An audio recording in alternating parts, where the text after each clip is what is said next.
اعوذ باللہ من الشیطان الرجیم بسم اللہ الرحمن الرحیم سامعین و ناظرین السلام علیکم ورحمۃ اللہ وبرکاتہ۔ اردو گرامر کے ساتھ آپ کی خدمت میں حاضر ہوں۔ آپ سے گزارش ہے یہ چینل سبسکرائب کریں، یہ ویڈیو لائک کریں اور ساتھ ساتھ یہ ویڈیو آخر تک دیکھیں تاکہ آج کے عنوان کے حوالے سے تمام باتیں آپ کی سمجھ میں اچھی طرح آ جائیں۔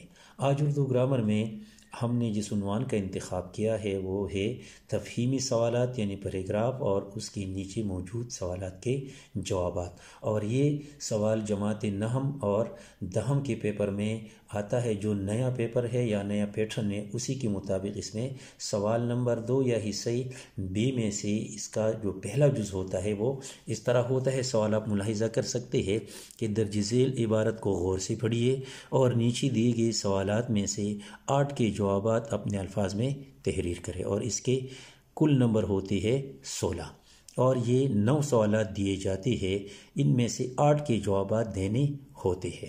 تو پیراگراف آپ ملاحظہ کر سکتے ہیں، مثلا یہ ایک پیٹرن ہے، ماڈل ہے، نمونہ ہے کہ قرآن مجید نے جن اعلیٰ اخلاق کا ذکر کیا ہے ان میں ایک راست گوئی ہے۔ آپ صلی اللہ علیہ وسلم نے لوگوں کو اس بات کی تعلیم دی کہ انسان کو ہر حال میں سچ بولنا چاہیے، کیونکہ جھوٹ بولنا منافق کی نشانی ہے۔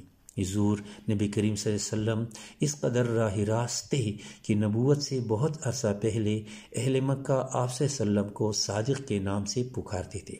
آپ صلی اللہ علیہ وسلم کے بدترین دشمن بھی آپ صلی اللہ علیہ وسلم کی راست گوئی کا اعتراف کرتے تھے۔ ابو جہل آپ صلی اللہ علیہ وسلم کا سخت ترین دشمن تھا۔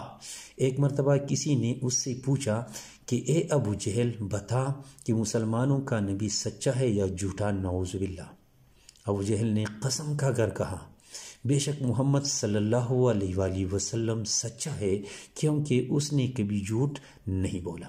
تو پیراگراف آپ نے ملاحظہ کیا، اس پیراگراف کے مطابق کچھ یوں سوالات بن سکتے ہیں اور آپ اس کے جوابات دے کر اچھے نمبر حاصل کر سکتے ہیں۔ قرآن کے ذکر کردہ اعلیٰ اخلاق میں سے ایک اہم کیا ہے یا کون سا خلق ہے؟ دوسرا سوال ہے، آپ صلی اللہ علیہ وسلم نے لوگوں کو کس بات کی تعلیم دی؟ تیسرا سوال ہے، جھوٹ بولنا کس کی علامت ہے؟ نمبر 4، حضور نبی کریم صلی اللہ علیہ وآلہ وسلم کس قدر راست گو تھے؟ نمبر 5، لوگ آپ صلی اللہ علیہ وسلم کو صادق کے نام سے کیوں پکارتے تھے؟ نمبر 6، لوگ آپ صلی اللہ علیہ وسلم کی کس چیز کا اعتراف کرتے تھے؟ نمبر 7، کسی نے ابو جہل سے کیا پوچھا؟ نمبر 8، ابو جہل نے کیا جواب دیا؟ نمبر 9، اس عبارت کا مناسب عنوان لکھے۔ تو اس کا مناسب عنوان کیا ہو سکتا ہے؟ راست گوئی ہو سکتی ہے یا اخلاقیات میں سے راست گوئی کی اہمیت وغیرہ۔